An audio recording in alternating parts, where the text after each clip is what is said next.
YouTubers అందరికీ నమస్కారం.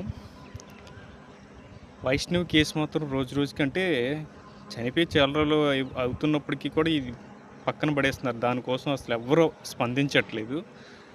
పైగా వాళ్ళు నష్టపోయింది ఎంత చెప్పండి? అమ్మాయిని కోల్పోయారు. పైగా గోల్డ్ పెట్టారు, బైక్ పెట్టారు, ప్లేస్ కొన్నారు ఆడి కోసం.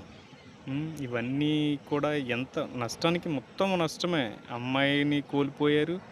ఆర్థికంగా కూడా చాలా లాస్ అయిపోయారు. హెల్త్ పరంగా కూడా చాలా కుమిలిపోతున్నారు అమ్మాయి కోసం. ప్రభుత్వం పట్టించుకోలేదు ఫస్ట్. వేదాంత్ అన్న చెప్పినట్టుగా